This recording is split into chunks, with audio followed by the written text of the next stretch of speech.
So we are at the moment and right now I'm going to show you some demonstration with the Microsoft Paint, so that I'm going to control this entire Microsoft Paint with this my markers.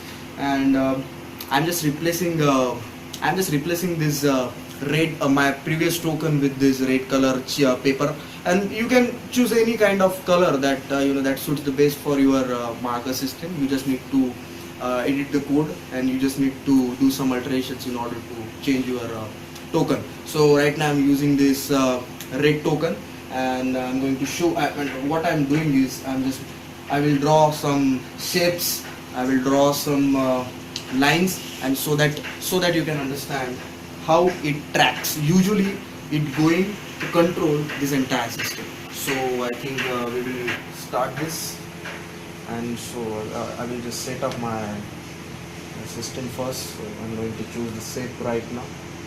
Suppose I'm going to choose the rectangle, so that I'm selecting the point. So if you see this, I'm going to just draw with the help of this gesture. The drawing is something like this. So if you see this, what I'm doing is I'm controlling the size of this rectangle with the help of this token that I'm using, which is I'm holding right now in my hand. So that if you see this, if I'm going to circulating this to left, it is going to left, and it is going to right. So yes, it is circulating the entire size of the rectangle. And if you just want to draw, you need to just show this blue marker, and so that you can entirely draw this kind of system. So this is the first application of this project in order to control your MS Paint, and you can control it from far distance away and with the help of good webcam resolution. So this is what we are implementing,